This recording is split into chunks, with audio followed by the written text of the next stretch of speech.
Rīgā centrāla tirgu ir salabojuši dārzeņu paviljonu. Kad uz to skaties, rodās sajūta, ka šie cilvēki, kas bija atbildīgi par visu procesu un tie, kas akceptēja šo visu, nekad dzīvē nav redzējuši tirgu.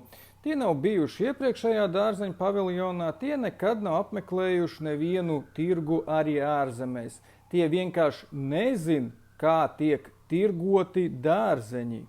Tas pārāk neizbrīna, jo tomēr mums Rīgas domē tagad sēž ļoti daudz, kas ir mača lates dzērāji, un viņi neko vispār no lauksaimniecības nesaprot. Tagad dārzeņu paviljonā var nopirkt sev čemodānu, kurpes, jaku, matrjošku, kaut ko no dzintara. Vienīgais, ko tur nevar nopirkt, ir dārzeņi. Es apsveicu rīdziniekus, turistus un Rīgas domi. Šis ir viens lielisks projekts.